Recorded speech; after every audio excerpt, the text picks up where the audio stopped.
எல்லாருக்கும் என்னுடைய வணக்கங்கள்.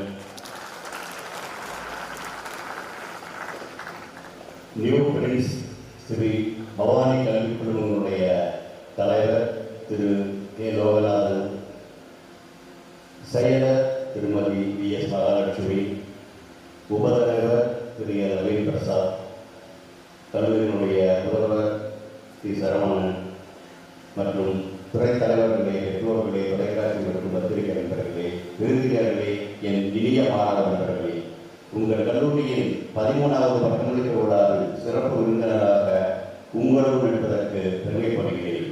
அறிவிலும் அரிதான மானிட வாழ்வில் இனிதிலும் இனிதான இளமை பருவத்தில் பெரிதிலும் பெரிதான லட்சிய கனவுகளுடன் சிறப்பிலும் சிறப்பான பட்டச்சான்றிதழ்களை பெற்றுச் செல்ல உயர்விலும் உயர்வாய் நமது தமிழ் மண்ணை எடுத்துச் செல்ல வீடு கொண்டு அமர்ந்திருக்கும் எனதருமை தமிழ் சொந்தங்களே, உங்களுக்கு எனது மனநிறைந்த வாழ்த்துக்கள். தேவிச்சோர் இடமின்று பல சின்னஞ்சிறு கதைகள் பேசி மனம் வாடி துன்பமொன்று பிறப்பாட பல செயல்கள் செய்து நிறைகூடி குழப்பருவ எய்தி வேறு கூற்றுக்களை நடத்தினாயும் பல வேடிக்கை மனிதரை போலே நான் விவரம் நினைத்தாயோ என்ற பாரதியுடைய கூற்றினுடைய அர்த்தம் புரிந்தவர்களாக இப்பொழுது கூடியிருக்கும் நாம் வெறும் கதைகள் பேசியும் கேட்டு மகிழ்ந்தும் அகழ்ந்து செல்லும் நெல்லிக்கனை உடையல்ல. புதிய ஒரு உலகம் புறப்பட்டிருக்கும் புத்தக பயன்பாடுகளின் படை உங்களுக்கு தேவையான பயிற்சிகளை கொடுத்த பாசறை இந்த கல்லூரி. பயிற்சி பெற்றவர்களும் உங்களின் வாழ்க்கை பயணத்தில் உங்களுக்கு என காத்திருக்கும் உயரங்களை சுட்டிக்காட்டும் நலன்களை விளக்கம் இந்த மண்டலம் என்பதை உங்கள் நாட்டுக்கும் உறவை செல்லும் ஒரு பயணத்தின் ஆரம்ப புள்ளி இந்த விழா என்பதை மனதில் கொண்டு கொஞ்சம் நெஞ்சமிருந்து உட்காருங்கள். நான் அதிகமாக மாணவர்களிடம் பேசும் பொழுது கிட்டத்தட்ட ஒன்றையை திரும்ப பேசுகிறேன். எல்லா திருமணங்களிலும் திருமண வாழ்க்கை ஒன்று போலதான் இருக்கும். எனது பட்டமளிப்பறைகளும் அந்த வழியை இருக்கிறது. இந்த கல்லூரியில் நான் இன்று அப்படி பேசுவது சாதாரண பொருள் என்று கருதுகிறேன். ஏனென்றால் இந்த முறை பல பட்டதாரிகள் மனதில் ஒரு மகரந்த சேர்க்கையை உருவாக்கி அவர்களை எதிர்க்கிறதாக அவர்களை என்னிடம் வந்து பல இடங்களில் சொல்ல கேட்டிருக்கிறேன். எனவே எனது அனுபவங்களும் ஆசிரியர்கள் நடந்து வரும் ஆசீர்வாதமான நிகழ்ச்சிகள் நாளுக்கு நாள் இடத்துக்கு இடம் பெரிதாக மாறப்போவதில்லை. இன்றும் அப்படியே தொடர்கிறது. இருப்பினும் மாற்றம் ஒன்றே மாறாதது என்ற நிலையில் என்று நிலையான உண்மை என்பதை மனதில் கொண்டு சில மாற்றங்களை என்னுடைய இன்றைய உரையில் கைக்கொள்ளும். நான் படித்தவற்றை என்று சொல்வதை விட என் மனதில் பட்டவைகளை சொல்வேன். செய்திகளை சொல்வதை விட நான் செய்தவர்களை செய்து கொண்டிருப்பவர்களை சொல்வேன். இவை எனது வருகைக்காக அல்ல, நாளை உங்கள் பெருமையை உலகம் பேசுவது என்பதற்காக நான் என்று பேசக்கூடிய உரையாளர் எல்லாத்தையும் நீங்களும் உங்கள் மனதில் நான் என்று 25 வருடங்களுக்கு சொல்ல வேண்டும் என்ற ஆசீர்வாதத்துடன் பேசுகிறேன். எல்லா மனதிலும் இந்த ஆசையில் உருவாக வேண்டும் என்று நான் விரும்புகிறேன். பசுவரத்தானே போல பதிய வேண்டும் என்றும் அக்கினி குஞ்சாக அந்த விருப்பம் உங்கள் இதயத்தின் ஓரத்தில் லட்சியமாக உருவாக வேண்டும் என்பதையும் ரத்த நாடுகளிலும் நாடு அறப்படிகளும் துப்புரவு போக்க வேண்டும் என்பதையும் மனதில் வைத்து எனது உரையை ஆரம்பிக்கிறேன். இந்த இடத்திலிருந்து இல்லையே இந்த கணவர்களுக்கு ஆரம்பியுங்கள். அடுத்து 20 நிமிடங்கள் உங்கள் ஆறுகளையும் கண்களையும் மனதையும் எனக்கே எனக்காக திறந்து வையுங்கள். எல்லாரும் ஒன்றாக ஒரு லட்சிய பயணத்தை ஆரம்பிப்போம். நேற்று இன்று நாளை என்று வேறுபாடு என்று பெய்யும் மழை எல்லாருக்கும் பொதுவானதுதான், எல்லா இடத்துக்கும் பொதுவானதுதான். அப்படி பொதுவாக பெய்யும் மழையும் கூட ஒரு துளி முத்தாகலாம், மறு துளி மணியாகலாம், மற்றொன்று ஆதாரமாகலாம், பிரிதொன்று உயிரிழந்து ஆகும் குடிநீராகலாம். பல துளிகள் அதற்கான இடங்களில் நதியாக பாயலாம்.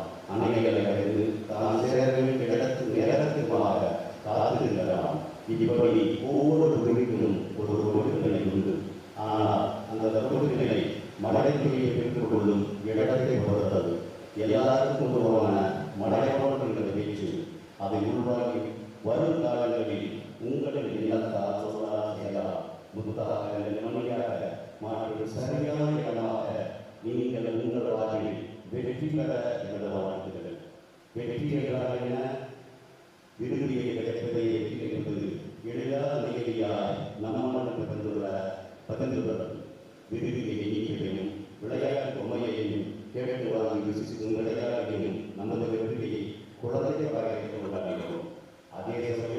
நாம் வளர வளர நமது விருப்பங்களின் கடத்தையை நிகழ்த்தி கொள்வோம்.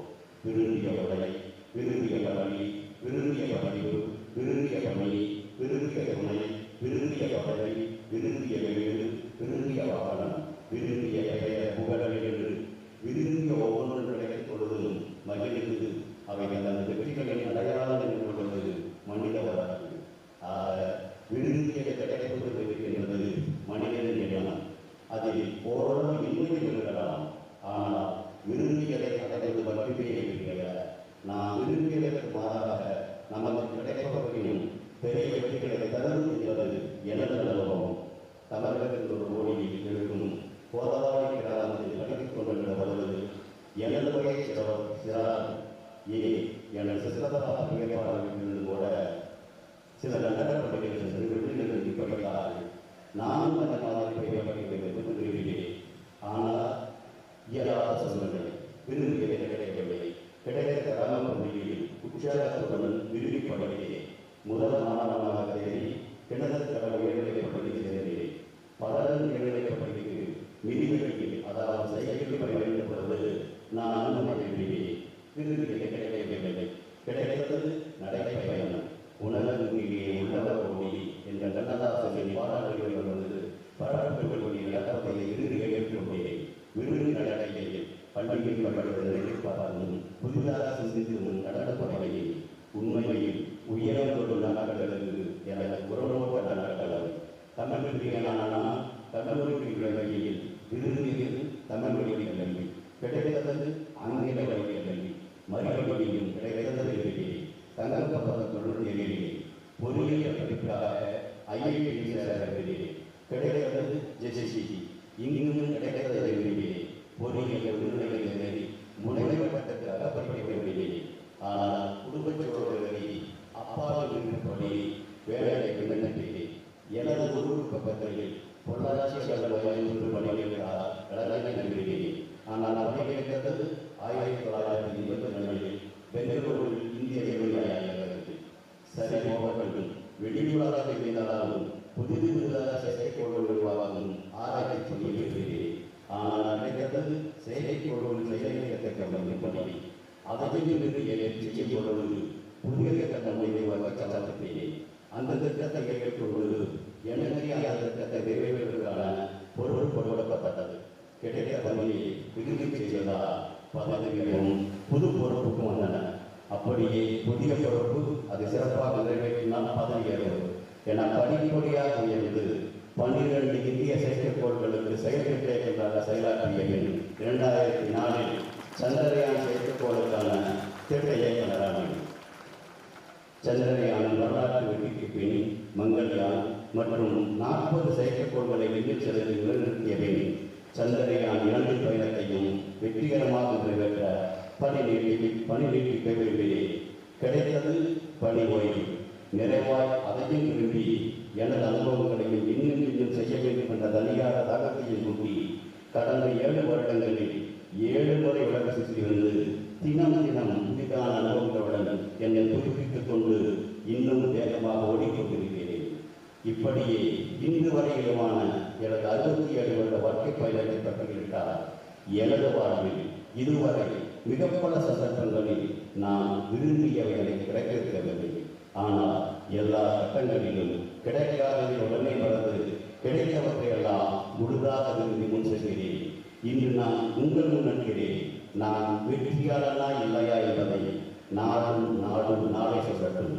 இருந்தாலும் எனது வாழ்வு எனக்கு இன்று வரை மனநிறைந்த வாழ்வாகவே இருந்திருக்கிறது. சமீபத்தில் எனது அப்பாவினுடைய இறுதி நாட்களில் அவருக்கு முழுதாக கழித்தேன். தனது வாழ்வின் பூரணத்துவை உணர்ந்தவராக ஓர் ஏகாந்தத்தில் அவர் இருந்ததை பார்த்து அனுபவிக்கும் சந்தர்ப்பம் கிடைக்கப்பட்டேன். அவருடைய 5 குழந்தைகளில் ஒருவனாக எனக்கும் அதில் ஒரு பங்கிருந்ததை அவர் உணர்த்திய அந்த தருணம் வார்த்தைகளால் வர்ணிக்க முடியாது. அனுபவித்தால் மட்டுமே புரியும். எத்தனை கோடி சொத்தும் அதற்கு ஈடாகாது. நண்பர்களே, விரும்பியதை அடைவது மட்டுமே வெற்றி அல்ல, அடைந்ததை விரும்பினாத வெற்றி என்பதை நம்புங்கள். எனது இந்த அனுபவத்தை இளைஞன் ஒருவன் தன் கவிதையில் சொன்னான். விரும்பி இது கிடைத்தால் வெற்றி என்பார்கள், கிடைத்ததை விரும்பினாலே வெற்றி என்பதை நம்புங்கள் என்கிறார் வைசாமி அண்ணாதுரை. எப்படி? ஆண்டவனிடம் வலிமை கேட்டேன், கஷ்டங்களை கொடுத்தார். எதிர்கொண்டேன், வலிமை பெற்றேன். அறிவு கேட்டேன், பிரச்சனைகளை கொடுத்தார். சமாளித்தேன், அறிவு பெற்றேன். தைரியம் கேட்டேன், ஆபத்துக்களை கொடுத்தார். சந்தித்து வேண்டேன், தைரியம் பெற்றேன். உறவுகள் அருகில் பணி செய்ய விரும்பினேன். உறவே இல்லா ஊரில் பணி கொடுத்தான். பணியை சிறப்பாக செவனே செய்தேன். வாழ்விடம் சுற்றி உறவுகள் பெற்றேன். மேடையில் பேசும் வாய்ப்புகள் கேட்டேன். எழுதும் வாய்ப்பு நிறைய கொடுத்தான். எழுத்தில் எனது தமிழை படித்தவர் நான் மேடையில் பேச வாய்ப்பினை தந்தார். அன்பு கேட்டேன், வம்பர்களை கொடுத்தார். அனுசரித்து சென்றேன், வம்பர்களின் அன்பையும் பெற்றேன். தூங்கும் காசை ஓய்வை கேட்டேன். ஓய்வே இல்லா வாழ்வை கொடுத்தான். ஓடி உழைத்த களைப்பில் விழுந்தேன். சுகமான தூக்கம் இதமாக வந்தது. வளமான வாழ்வு கேட்டேன், வறுமையை நிறைய தந்தான். வறுமையை தீர்க்க உழைத்தேன், வளமான வாழ்வு கிடைத்தது. ஆக கேட்டது ஒன்று, கிடைத்தது ஒன்று. கிடைத்ததை வைத்து கேட்டதை பற்றி இந்த வார்த்தைகளை மனதில் கொண்டு உங்களின் பற்றங்களை இன்று பெற்று செல்லுங்கள். பூமி, நிலா மற்றும் செவ்வாய் கிரகத்தின் சுற்றுவட்ட பாதைகளில் செயற்கைக்கோள்களை விண்ணுக்கு அனுப்ப உழைத்த நான் மாணவர்களின் உயர்ந்த கனவுகளுக்கு செயல் கொடுக்க கைபிடித்து நடக்கும் சில பணிகளில் இப்பொழுது இறங்கியுள்ளேன். அதற்காக முன்னெப்போதும் இல்லாது இப்பொழுது இன்னும் தேடி தேடி படிக்கிறேன். அதனுடன் அதிகம் பயணிக்கிறேன். அதிக நேரம் யோசிக்கிறேன்.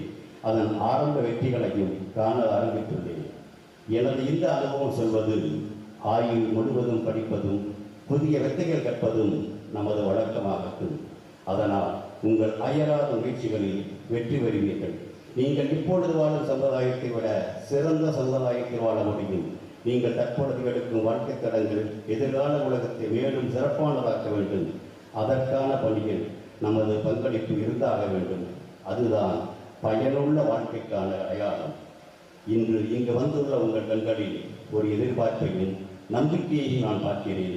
நீங்கள் மேற்கொள்ளும் பயணத்துக்கு வழிகாட்டிகளாக அவை விளங்கட்டும். அந்த பயணம் உங்களின் முழு ஆற்றலை உங்களுக்கு உயர்த்தவல்லதாகவும் நீங்கள் நல்ல வழியில் செல்வதற்கு உதவுவதாக இருக்கட்டும். நீங்கள் விரும்பிய சாதனையை நோக்கிய பயணத்தை தொடர்ந்து கொண்டிருக்கிறீர்கள். நீங்கள் பெற்றுள்ள பட்டம் மற்றும் மதிப்பெண்கள் உங்கள் பாடத்தில் நீங்கள் எந்த அளவிற்கு வல்லுநராக இருக்கிறீர்கள் என்பதை காட்டுகிறது.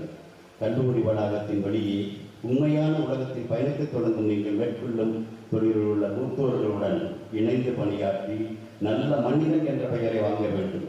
பட்டங்களும் மதிப்பெண்களும் பாடத்தில் உங்களின் தனித்திறமைகளை காட்ட வல்லவை. ஆனால் உண்மை வாழ்க்கையில் இவற்றிலும் கூடுதலான இன்னும் ஒரு தகுதி தேவை. அதுவே உலகத்தோடு ஒட்ட உலகம், பிறரோடு இணைந்து பணியாற்றுதல், பொறுப்புள்ள மனிதனாக வீட்டிலும் நாட்டிலும் விளங்குதலாகும். நேற்றைய வரலாறு தெரியாது போனால் இன்று நடப்பது புரியாமல் போகும். இன்று நடப்பது புரியாமல் போனால் நாளை என்பது நம்பசமில்லை. நேற்று, இன்று, நாளை என்பதாக நாளைய கனவுகளோடு இருக்கும் உங்களுடைய இன்று நான் நிற்க காரணமான எனது நேற்றை திரும்ப எண்ணி பார்க்கிறேன். ஆம், இங்கே இந்த வேலையில் நான் எப்படி என்று யோசித்து பார்க்கிறேன். உங்களில் பலருக்கும் கூட அந்த கேள்வி எழலாம். எந்த கேள்விக்கும் ஒரு வரி பதில் உண்டு, ஒரு பக்க பதில் உண்டு. ஒரு வரி பதில் என்றால் ஒரு மனிதன் உயர்வுக்கு காரணம் கல்வி, கல்வி, கல்வி மட்டுமே என்று சொன்னாரே சுவாமி விவேகானந்தர். அதுதான் இதற்கும் பதில். ஆம், எனக்கு கிடைத்த கல்வி, கல்வி மட்டுமே நான் இருக்க காரணம். ஆனால் என்னைப் போலவே பலரும் படித்திருந்தாலும் நான் மட்டும் எங்கே, அவர்களுக்கும் எனக்கும் வித்தியாசம் கொஞ்சம்தான். அந்த கொஞ்சம் என்ன என்று புரிந்தால் இன்று அங்கிருக்கும் நீங்களும் நாளை இங்கு வரலாம். ஆம், பலரும் படிக்க சென்ற பள்ளி மாதிரித்தான் நான் படித்த பள்ளி. எல்லாருக்கும் இருந்த கரும்பலைதான் எனக்கும். ஆசிரியரும் பொதுதான், புத்தகம் பொதுதான், தேர்வு வினாத்தால் பொதுதான், திருத்திய ஆசிரியரும் பொதுதான். இருந்தும் என்னுடைய நேற்று படித்த வளரும் ஏறாத இந்த வேளையில் இன்று நான் அது எப்படி அவர்களுக்கு இணக்கமாக நேற்று இருந்த கொஞ்சம் வித்தியாசம்தான். ஆம், பள்ளி பொதுவென்றாலும் நான் கொஞ்சம் முன்கூட்டியே செல்வேன். கரும்பலகை பொதுவென்றாலும் கொஞ்சம் கவனமாக கேட்பேன். புத்தகம் பொதுவென்றாலும் கொஞ்சம் மனவொட்டி படிப்பேன். அதிகமாக தேர்வில் வினாத்தால் பொதுவென்றாலும் கொஞ்சம் அதிகமான கவனத்துடன் வினாக்களை தேர்ந்தெடுப்பேன். பதிலை கொஞ்சம் அதிகம் திருத்தமாக எழுதியதால் ஆசிரியர் பொதுவென்றாலும் கொஞ்சம் அதிகமான மதிப்பெண் கொடுத்ததால் முதல் மாணவனாக தேறினேன். அப்படியே ஒவ்வொரு நிலையிலும் கொஞ்சம் நல்லபடியான வித்தியாசங்கள் என்னை இந்திய விண்வெளி ஆய்வகத்தில் சேர்த்தியது. அங்கும் முதலில் 400 கிலோமீட்டருக்கு அனுப்பப்பட்ட செயற்கைக்கோள், பின் கொஞ்சம் கூடி 800 கிலோமீட்டருக்கான செயற்கைக்கோள், பின் கொஞ்சம் கூடி 36,000 கிலோமீட்டருக்கான செயற்கைக்கோளுக்கான பணி என கொஞ்சம் கூடுதலான வேலைப்பொழுவில் நான் தங்கியதால் 4 லட்சம் கிலோமீட்டர் தொலைவில் ஒவ்வொரு வினாடிக்கும் 1 கிலோமீட்டர் வேகத்தில் பயணிக்கும் நிலவுக்கான சந்திரயான் திட்டத்தின் திட்ட இயக்குநரானேன். சந்திரயான் திட்டம் கூட மற்ற நிலவு திட்டங்களை விட கொஞ்சம் அதிகப்படியான கவனத்துடன் செய்தபடியால் அதிகமான வெற்றியாக நிலவில் நீர் கண்டுபிடிக்க முடிந்தது. அடுத்த கொஞ்சமாக பல கோடி கிலோமீட்டர் தொலைவில் ஒவ்வொரு வினாடிக்கும் 24 கிலோமீட்டர் வேகத்தில் பயணிக்கும் செவ்வாய் கிரகத்திற்கு இந்திய செயற்கைக்கோளை அனுப்பி முதல் முயற்சியிலேயே வெல்லும் முதல் நாடாக இந்தியாவை நிறுத்தி அடுத்த கட்ட வெற்றிப்படிகளில் கொஞ்சம் வித்தியாசமாக ஒரே சமயத்தில் 20க்கும் மேற்பட்ட செயற்கைக்கோள் திட்டங்களில் தலைமை பொறுப்பேற்று நடத்தும் தலைமை திட்ட இயக்குநராகும் பிரிவை கொடுத்தது. அதையும் சரியாக செய்தபடியால் இந்திய விண்வெளி ஆய்வகத்தின் செயற்கைக்கோள் மைய இயக்குநரானேன். அங்கும் கொஞ்சம் வித்தியாசமாக தனியார் துறை மற்றும் கல்லூரி மாணவர்களுக்கு பயிற்சி கொடுத்து அவர்களையும் எங்களுடன் இணைத்து பணிபுரிந்த காரணத்தால் 3 வருடங்களில் 30 அதிநுட்ப செயற்கைக்கோள்களை தயாரித்து விண்ணில் செலுத்த முடிந்தது. இப்படியாக 36 வருட பணிக்கும் பின் ஓய்வாக வீட்டில் அமராமல் கொஞ்சம் வித்தியாசமாக கல்லூரி மாணவர்கள் மற்றும் பேராசிரியர்களுடன் இணைந்து சில அறிவியல் தொழில்நுட்ப ஆராய்ச்சிகளிலும் பயணங்களிலும் கருத்தரங்களிலும் எழுத்திலும் பேச்சிலும் என பணி தொடர்கிறது. அதன் பயனாக ஓய்வாய் கிடைக்கும் கடந்த 7 வருடங்களில் கொஞ்சம் வித்தியாசமாக புதிய கண்டுபிடிப்பிற்கான 10 காப்புரிமைகள், 20 ஆய்வரங்க கட்டுரைகள், எனது தமிழ் எழுத்தில் 9 புத்தகங்கள், 100க்கும் மேற்பட்ட பள்ளி கல்லூரி மேடைகள் என தாண்டி கொஞ்சமான அந்த வித்தியாசங்கள் என்னை இங்கே கொண்டு நிறுத்தியுள்ளது. எனவே நண்பர்களே, கொஞ்சம் ஆயினும் சரியான திசையில் தனியாகவும் குழுவாகவும் தினம் தினம் முன்னேறினால் வெற்றி பாதை வெளிச்சம் தெரியும் என்பதை மனதில் பதித்து உங்கள் பற்றச்சான்றிதழ்களை பெற்றுச் செல்லுங்கள். ஒருங்கிணைந்து பணியாற்றும் பொழுது நம்மால் சாதனைகள் படைக்க முடியும். இது எல்லா துறைக்கும் பொருந்தும். வேளாண்மை, கல்வி, மருத்துவம், தொழில், வாணிகம், பத்திரிகை, மின்னணு ஊடகம், விளையாட்டு, கலை, சேவை, குடும்பம் என எல்லா துறைகளிலும் குழு உணர்வை சாதனை படைக்கும் தாரக மந்திரமாகும். நியூ பிரின்ஸ் ஸ்ரீ பவானி கல்வி குழுமங்களே அதற்கு ஒரு சிறப்பான சான்றாக நான் பார்க்கிறேன். எல்லா துறைகளிலும் ஏற்படும் ஒருங்கிணைந்த வளர்ச்சி நம் வாழ்க்கைச் சூழலை வாழத்தக்கதாகவும் மகிழ்ச்சியானதாகவும் மாற்றும். ஒருவருக்கொருவர் விட்டுக் கொடுத்து வாழ்வதே குழு உணர்வாகும். முன்மாதிரியாக செயல்படுவதே தலைமை பண்பாகும். என் எளிய மாணவர்களே, இந்த தருணத்தில் உங்களுக்கும் உங்கள் பெற்றோர்களுக்கும் எனது அனுபவ பாடத்திலிருந்து மற்றொன்றையும் கூறலாம்னு நினைக்கிறேன். இன்றைய காலகட்டத்தில் நாம் பலதும் விரும்புகிறோம். ஆனால் பூதாகரமாக தோன்றும் பல அச்சங்கள் நாமே விரும்பியபடி நல்ல காரியங்களை செய்ய முடியாது தடுத்து நமது வளர்ச்சியையும் நாட்டின் வளர்ச்சியையும் தடுக்கின்றன. அப்படிப்பட்ட அச்சம் தவிர்க்கப்பட வேண்டுமானால் அத்தகைய அச்சங்களுக்கு காரணிகள் என்ன என்பதை அறிந்து அவற்றை களைய வேண்டும் என்பதற்காகவே அச்சம் தவிரென பாரதி புதிய ஆத்திச்சூடியில் எழுதியிருப்பதாக வருகிறேன். அச்சம் தவிர்த்தால் மனித வாழ்வின் பல பரிணாமங்களை பார்க்க முடியும் என்பதாக கூட எனது உள்ளுணர்வு சொல்கிறது. இன்று நாம் தவிர்க்க வேண்டிய அச்சங்கள் பல. பகல் கனவு வீண் என்பது பழைய மொழி.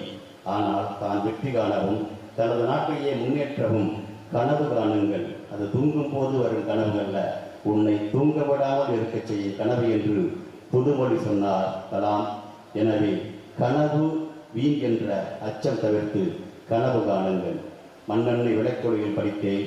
மாட்டுக் கொட்டகை ஒருவருடம், கோயில் திண்ணை மறுபருடம், கோணிப்பையே குடையாக, செருப்பே இல்லா நடைப்பயணம் என்றே வளர்ந்தது என் கல்வி என்று எனது இளமைக்கால கல்வி பயணம் பற்றி நான் ஓரிடத்தில் எழுதியிருந்தேன். அது எனது அன்றைய குடும்பங்களை காட்டினாலும் மனதில் அது குறையாக நினைக்காது பள்ளியில் முதல் மாணவனாக வளர்ந்தேன். இங்கு என்னை பற்றி சொன்னாலும் பலருக்கும் பொருந்தக்கூடிய வறுமையின் அச்சம் தவிர்த்து கல்வியில் உயர்ந்த இந்த கதை சொல்வது வறுமையின் அச்சம் தவிர. இந்த பள்ளி பாடங்கள் முதலாக வந்தாலும் அப்பா அவ்வப்பொழுது ஊட்டிச் சென்று கேட்க வைத்த இலக்கிய மற்றும் அரசியல் மேடை பேச்சுகள் என்னை ஈர்க்க, மேடை பேச்சில் அச்சம் தவிர்க்க பள்ளியில் மேடை பேச்சு போட்டிகளில் பங்கெடுக்க ஆரம்பித்தேன். பின்னாளில் குழு தலைமையேற்க இந்த பங்களிப்புகள் பலன் கொடுத்தன. எனவே மேடை பேச்சில் அச்சம் தவிர 11 வருட பள்ளி படிப்பு எனக்கு தாய்மொழியாம் தமிழ்தான். கல்லூரிகள் என்றால் கணிதம் கூட ஆங்கிலத்தில். ஆங்கிலம் அச்சம் தவிர்த்து கற்றுக்கொண்ட கல்வியால் தேர்வுகளில் இந்திய விண்வெளி காயிலகத்தில் கனவு பணி செய்து நிலவையும் செவ்வாய் கிரகத்தையும் என்ற முதல் நாடாக இந்தியாவை நிலைநிறுத்திய குழுவில் தலைமையேற்று பின்னாளில் ஐநா சபையில் சர்வதேச விண்வெளி ஆராய்ச்சிக்கான 87 நாடுகளை உள்ளடக்கிய குழு ஒன்றிற்கு 3 ஆண்டுகள் தலைமையேற்று பணியாற்ற முடிந்தது. இதனால் நமது இளைஞர்களுக்கு நான் சொல்வது ஆங்கிலம் என்ற அச்சம் தவிர. நமது சந்திரயான் நிலவு பயணத்துக்கு முன் அமெரிக்காவும் ரஷ்யாவும் ஜப்பானும் சீனாவும் நிலவு பயணங்களை மொத்தம் கிட்டத்தட்ட 70 முறை மேற்கொண்டிருந்தார்கள். பின் நிலவு ஒரு பாலைவனம் என்று விட்டுவிட்டார்கள். இந்த பின்னணியில் நாம் என்ன செய்துவிட முடியும் என்ற அச்சம் தவிர்த்து அவர்கள் பயணித்த அதே பழைய நிலவுக்கு புத்தாக்க நோக்கத்துடன் புதிய அறிவியல் கருவிகளுடன் சென்ற நமது சந்திரயான் 1 நிலவில் நீரிருப்பை கண்டறிந்து நிலவில் நீரிருப்பு வடகிழக்கையும் தயார் செய்ய முடிந்தது. அதே மாதிரி முன்னேறிய நாடுகளை 51 முறை செவ்வாய் கிரகத்தை வெற்றிக்கொள்ள முயற்சித்ததில் வெறும் 30 முறை தான் கொள்ள முடிந்தது. அதுவும் அமெரிக்கா வென்றது 5வது முயற்சியில். ரஷ்யா தனது 9வது முயற்சி வென்றது. ஜப்பானோ சைனாவோ இன்னும் வெல்ல முடியாத இலக்காக இருந்த செவ்வாய் கிரகத்தை இப்படி பெரிய நாடுகளுக்கே போட்டு காட்டிய செவ்வாய் கிரகத்திற்கு செல்ல ஒரு அச்சமான சூழ்நிலையில் அந்த அச்சம் தவிர்த்து நாம் அனுப்பிய மங்கள்யான் செவ்வாயை சுற்றிய பாதையில் வெற்றிகரமாக செலுத்தப்பட்ட பொழுது இந்திய அறிவியல் புது சரித்திரம் படைத்து புதுரத்தம் கண்டது. மேற்கண்ட இந்திய விண்வெளி பயணத்தில் வெற்றிக்கு உழைத்த பல நூறு அறிவியலாளர்களில் 90% பேர் அரசு பள்ளிகளில் தாய்மொழியில் படித்தவர்களே. எனவே அரசு பள்ளிகளில் படிப்பது என்ற முறை என்னும் அச்சம் தவிர, தாய்மொழி கல்வி தவறுகள் நடத்தும் அச்சம் தவிர, சாதனை காணும் அறிவியல் ஆராய்ச்சிக்கு அமெரிக்கா ஐரோப்பா செல்ல வேண்டும், இந்தியாவில் அது முடியுமா என்று எழுந்த பொழுது அச்சம் தவிர்த்து அப்துல் கலாம் படைத்த சாதனை தான் SLV. பாகிஸ்தானும் சைனா இடம் உணவுமாக வந்து வலியுறுத்திய பொழுது பொக்ரானில் அனுபவித்து எல்லைக்காவலை அச்சம் தவிர்த்தோம். அறிவியலில் நிச்சயமான இந்திய விண்வெளி ஆய்வுகள் பல நூறு பெண் அறிவியலாளர்கள் ஆண் அறிவியலாளர்களுக்கு இணையாக தலைமை பொறுப்பேற்று வளர்ந்திருப்பது பெண்களால் சில செயல்கள் செய்ய முடியுமா என்ற அச்சம் தவிர என்று சத்தமாக சொல்வதாக நான் உணர்கிறேன். ஹெலன் கெல்லர், ஸ்டீவன் ஹாக்கின்ஸ் தொடங்கி நமது தங்கத்தமிழர் மாரிமுத்து வரை பலரும் தமது உடல் குணத்தை மனதால் ஒதுக்கி வரலாற்று இடம்பெற்ற கதைகள் சொல்வது உடல் குணம் என்ற அச்சம் தவிர. இப்படி வளரும் பட்டியல் ஒன்று நான் சொல்வது அச்சம் என்பது அடிமையின் சாயம். எனவே அச்சம் தவிர, அரசு பள்ளியில் படிக்கச் செல்ல அச்சம் தவிர, அன்னை தமிழில் அறிவியல் கற்க அச்சம் தவிர, ஆன்றோர் சபையில் அழகாய் பேச அச்சம் தவிர, ஆணும் பெண்ணும் சரிநிகர் என்பதால் பெண்ணே நெய்யும் அச்சம் தவிர, ஆண்மையின் அழகு வெண்மையை காத்தல் ஆணே அதிலே அச்சம் தவிர, சாதியும் மதம் ரத்தத்தில் இல்லை சாதி என்ற அச்சம் தவிர, இயங்கி நடந்தால் ஏவல் செய்யும் இயற்கை இயற்கை நடத்தில் அச்சம் தவிர, இருட்டில் வெளிச்சம் வழியை காட்டும் இருட்டில் நடக்க அச்சம் தவிர, பிறந்தவர் ஏற்பது இயற்கை நியதி இறப்பில் கொண்ட அச்சம் தவிர, வீரமே மனிதனின் வீரியமாகும் வீரியம் குலைக்கும் கோடையாய் வாழும் அச்சம் தவிர, முதுமை என்பது சாபங்கல்ல முற்றும் உணர்வோர் முதுகடை என்பதால் முதுமை என்பதில் அச்சம் தவிர, மூச்சிருக்கும் வரை முயற்சி என்பதால் முயற்சியில் தோற்கும் அச்சம் தவிர, தனியே வந்தோம் தனியே செல்வோம் தனிமை என்பது அச்சம் தவிர, அனைத்தும் அறிந்தவர் யாரும் இல்லை அறியாததை அறிந்திடும் அச்சம் தவிர, உலக உயிர்க்கலாம் அதற்கான கடமை உண்டு உன் கடமை செய்வதில் அச்சம் தவிர, வளர்வதே வாழ்வாம் சுருங்குதல் மரணமாம் வளரும் வாழ்வில் அச்சம் தவிர என்று 1000 வடிகளில் 1000 வடிவத்தில் வரும் 1000 அச்சங்கள் 1000 பக்கங்கள் எழுதலாம். அதை ஒரே வரியில் அச்சம் தவிர என்று தலையில் ஆணி கடித்து சொல்லியிருப்பதாக நான் கருதுகிறேன். நாம் வளரவும் நாட்டுக்கு நல்லது செய்யவும் நம்மை தடுக்கும் அச்சம் என்ற பெயரை தவிர்க்க வேண்டும் என்பதைத்தான் இப்படி சொல்கிறோம். ஆயினும் இன்றைய நிலையில் அச்சத்துடன் தவிர்க்க வேண்டிய இழிநிலை செயல்களும் 1000 உள்ளன. எண்ணம் சொல் செயல் என்று எல்லா நிலைகளிலும் அவை தவிர்க்கப்பட வேண்டும் என்பதால் அந்த பட்டியலை தவிர்த்து நாம் சொல்லும் இன்றைய ஆத்திச்சூடி நல்லதை தடுக்கும் அச்சம் தவிர, கெட்டதையெல்லாம் அச்சத்தால் தவிர. பாரம்பரியமிக்க இந்த இந்திய பெருநாடு உங்களுடைய திறமைகளுக்கு கண்டிப்பாக சந்தர்ப்பங்களை உண்டாக்கி கொடுக்கும். உங்கள் பின்புலத்தை விட நீங்கள் யார் என்பதை விட உங்கள் திறமைக்கே முக்கியத்துவம் அளிக்கப்படும். இந்தியாவின் மிக பல வெற்றியாளர்கள் செல்வக்குடியில் பிறந்திருக்கவில்லை. பெரிய கல்விக்கூடங்கள் வைத்திருக்கவில்லை. கிராமங்களில் சாதாரண குடும்பங்களில் பிறந்து சாதாரண பள்ளி கல்லூரிகளில் அதுவும் தாய்மொழியில் படித்தவர்கள் அதிகம் வென்றிருக்கிறார்கள். திறமைக்கு வாய்ப்பளித்து சாதனைக்கு சந்தர்ப்பம் கொடுக்கும் இந்தியா சாதித்தால் மிகப்பெரிய அளவில் அங்கீகாரத்தையும் கொடுக்கிறது. சந்திரயானை பற்றியும் அதற்காக சந்திரயான் குழுவுக்கு கிடைத்திருக்கும் அங்கீகாரங்களும் பட்டங்களும் அதற்கு சான்று. சந்திரயான் மற்றும் மங்கள்யான் வெற்றிகள் அனைத்து மக்களாலும் பாராட்டப்படுகிறது. எதற்கு நிலவு மற்றும் செவ்வாய் பயணம் என்று கேட்டவர்கள் இன்று எப்பொழுது இந்தியர்கள் நிலவிலும் செவ்வாயிலும் கால்பதிப்பார்கள் என்று கேட்கிறார்கள். எனவே சாதிக்கும் சந்தர்ப்பங்கள் இந்தியாவில் அதிகம் என்பதை உணருங்கள். அயராத உழைப்பும் உயர்ந்த லட்சியமும் தேவையான திறமைகளும் இருந்தால் நிலவுக்கு போவதும் கனவுகள்ல. ஆம், கயிற்றில் நடப்பது கடினம் அல்ல, கயிறு மட்டுமே தெரியும் என்ற நோக்கி நடந்தார். பட்டதாரிகளுக்கு வேலை இல்லை என்பது செய்தி. ஆனால் பல பணிகளுக்கு தகுதியான பட்டதாரிகள் இல்லை என்பது உண்மை. அதையும் தாண்டி நேற்றிருந்த பல பணிகள் இன்று இல்லை.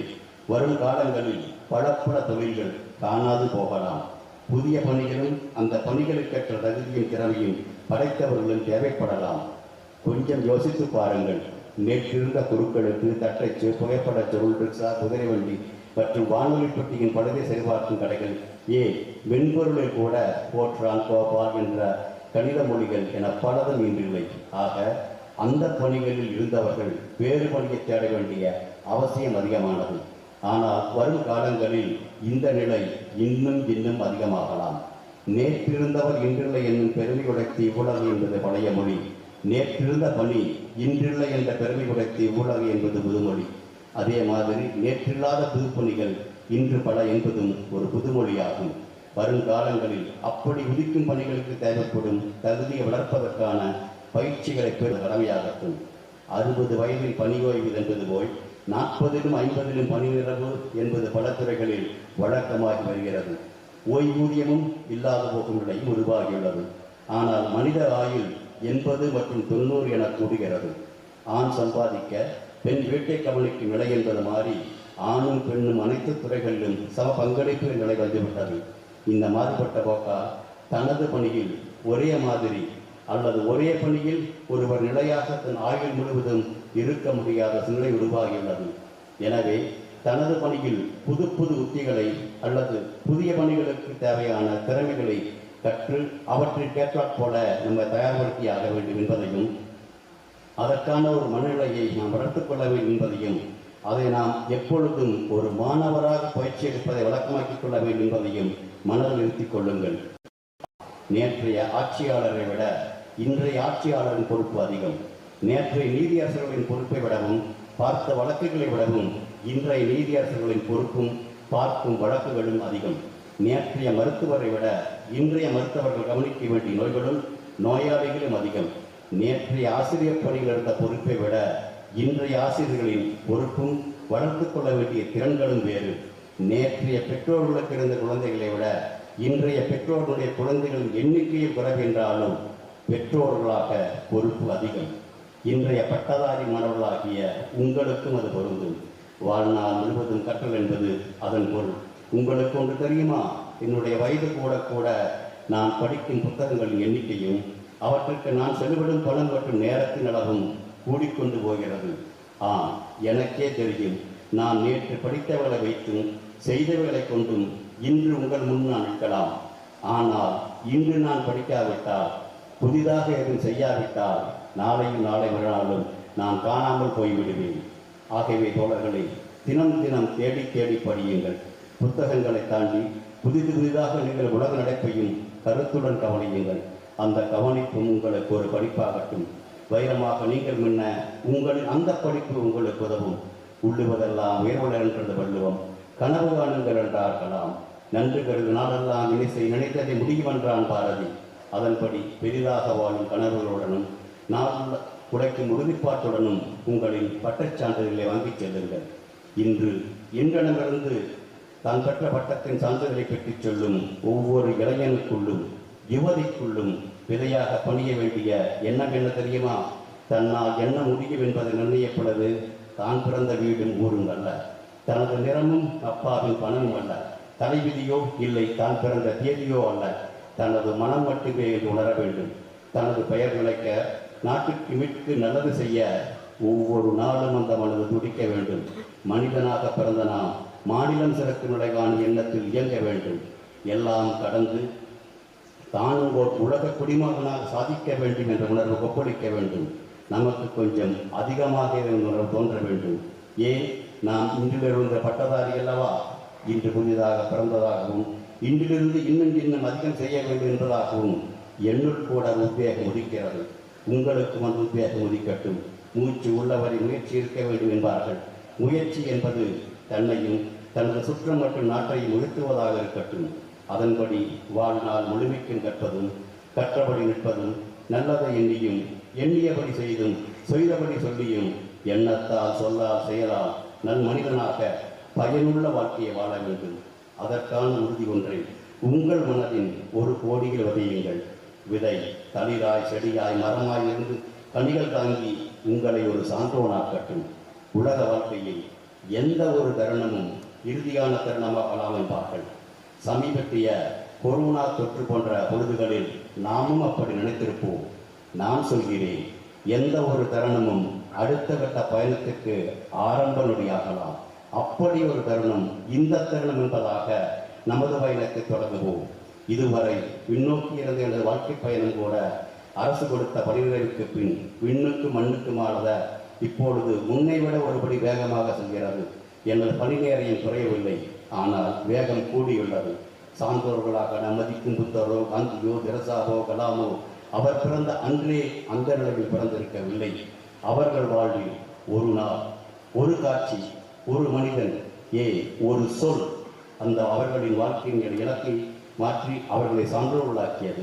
அப்படி ஒரு நிலை உங்களில் ஒரு சிலருக்கு பட்டச்சான்றிதழ் பெறும் இந்த தருணம் உண்டாக்கட்டும். நிறைவாக, தாயிற் சிறந்ததொரு கோயிலும் இல்லை, தந்தை சொல்மிக்க மந்திரம் இல்லை, அன்னையும் பிதாவும் முன்னறி தெய்வம் எழுத்தறிவித்தவன் இறைவனாகும் என்று மாதா பிதா குருவை வணங்கி முகத்தில் முழுதான புன்னகையுடன் வாழ்க்கையில் கிடைத்தவற்றை எல்லாம் முழுதாக விரும்பி அச்சம் தவிர்த்தும் அச்சத்தால் சில காரியங்களை தவிர்த்தும் கொஞ்சமாயினும் தினம் தினம் முன்னேறும் இடத்துடன் வாழ்க்கையின் அடுத்த அடிகளை அடையுங்கள். நன்றி, வணக்கம்.